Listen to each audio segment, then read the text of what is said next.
So let's face it, um, we will all hurt somebody, even unintentionally. We'll hurt somebody we love, we really like, or even just someone we never want to hurt. And even the recognition that we'll hurt them hurts in itself. Um, but, we must find ways to avoid that unintentional pain.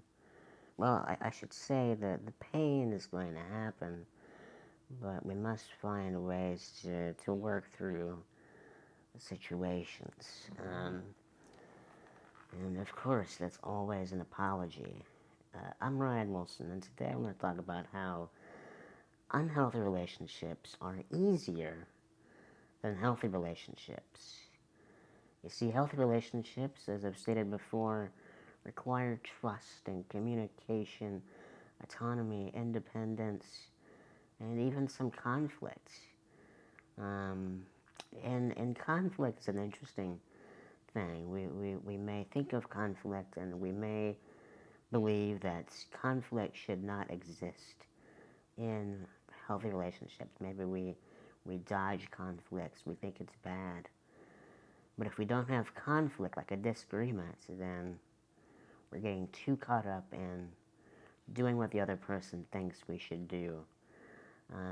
But when we unintentionally say something that hurts a person, um, we must apologize. If we don't apologize, we don't acknowledge that you know, their experiences and their interpretations are different from our own. Now, if we're the person being hurt, maybe a friend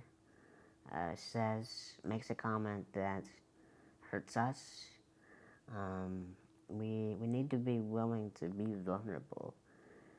Open up with that friend and say, that really hurts. I didn't appreciate that. Could we talk about that? And when you communicate, you create room for healthy relationships. And no matter which side you're on, if you're the person who hurts another, or if you are hurt, you need to listen. Listen to understand, not judge. We get caught up in the narrative of what another person should think.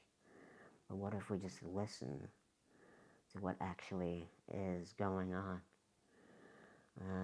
And of course, there are people you will just disagree with and you won't get along with, and that's fine, and I think that should be the case. You should have people who don't like you, otherwise you're not being you. And when, excuse me, there is somebody in your life who you really want to have a relationship with, but no matter how many times you talk about the problems never go away. The problems keep coming up. They keep making the same comments, the same jokes, or they keep the same pattern that was problematic. And if you can't find a common ground, you can't agree to disagree, or you just can't accept that pattern or habit that is happening, that's okay. And that's also okay to say, things just aren't working out between us. I like you, but I like myself more. In fact, when I was in college, I had a friend who seemed like a legitimate and a real friend right away.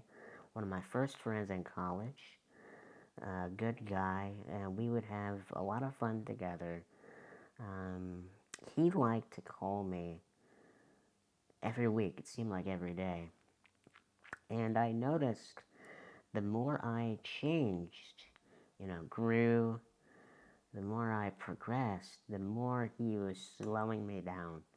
So he would make comments about other people that I just didn't agree with. He would judge other people, make fun of them, belittle them behind their backs. And I just don't buy into that. I think that's a waste of my time and energy to judge people.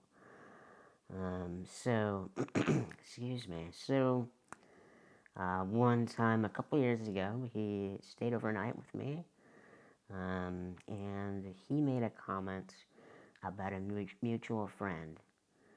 He said that they essentially were not able to work or do anything, and that really bothered me because I didn't think it was taking into account the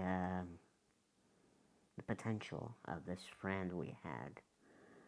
Rather, it was minimizing their strengths and maximizing their weaknesses, although their weaknesses are only our perception. And so, after he made that comment, he left, and he continued to call me for a few weeks thereafter, but I ignored the phone calls, and this went on for 8 weeks. And then I finally said to him, like, hey man, what you said hurt. I didn't like that. It wasn't fair. And that's why I have been not answering your calls. And he apologized for the comments. And then as our discussion evolved, he called me a liar. And I'm more than happy to be called a liar if I lied intentionally. But if you're calling me a liar for facts you made up, then I'm not sure we need to be friends. Liar is a pretty heavy term. There's a lot behind that. And so, after he called me a liar, we just stopped talking. It was that simple. Of course it hurts to lose friends. It hurts to cut those ties, sever the relationships. But at the end of the day, you're with yourself.